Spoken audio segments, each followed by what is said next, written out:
오늘은 감사에 대해서 말씀을 나누겠습니다. 성경 안에는 감사라는 명령이 수를 셀 수 없을 만큼 많습니다.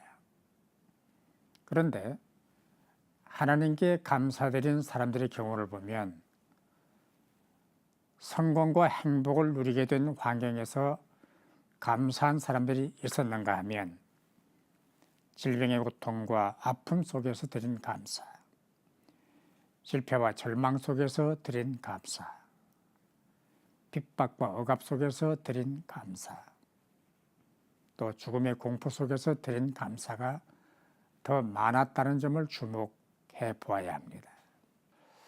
그들이 사건 자체나 현상을 보았다면 감사할 수가 없었을 것입니다.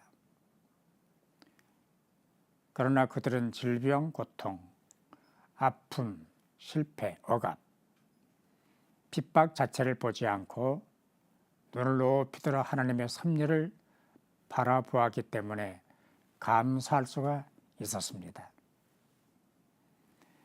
야곱은 이룬 베델 광야에서 사닥다리를 보았고 오르락 내리락 하는 천사도 보았습니다.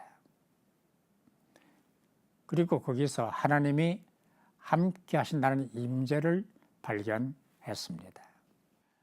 다니엘과 그의 친구들은 자신들을 죽이기 위해 준비한 풀무불 속에서 그리고 사자굴 속에서 하나님을 만났습니다.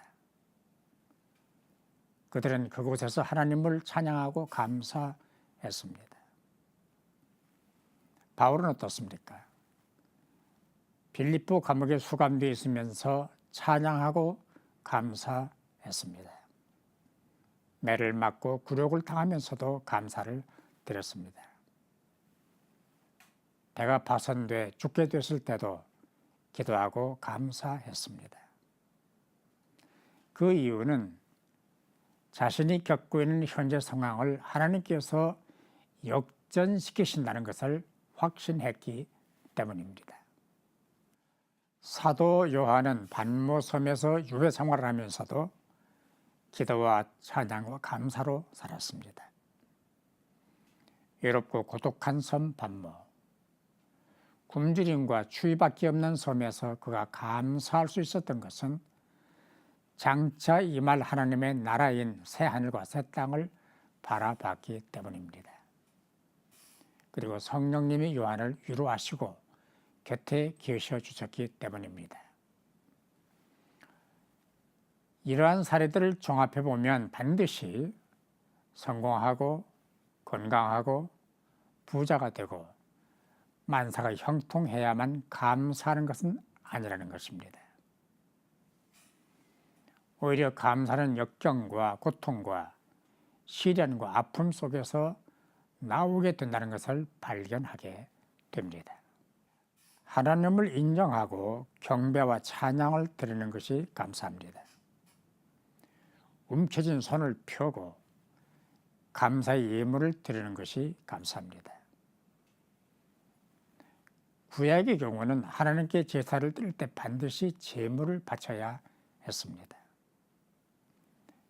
그리고 빈손으로 나를 만나러 오지 말라고 출애굽기 23장 15절에서 말씀하셨습니다. 제사의 종류를 따라 짐승이나 곡식이나 한유를 드렸습니다. 확실한 것은 빈손으로 제사를 드리는 것은 용납되지 않았다는 것입니다. 예수님께서 친히 산 제물이 되셔서 속죄의 제사를 완성하신 것도 반드시 제물을 드려야 하는 제사법을 따랐기 때문입니다. 그렇다면 우리는 어떻게 해야 합니까? 마음으로, 입으로, 물질로, 그리고 삶으로 감사해야 합니다.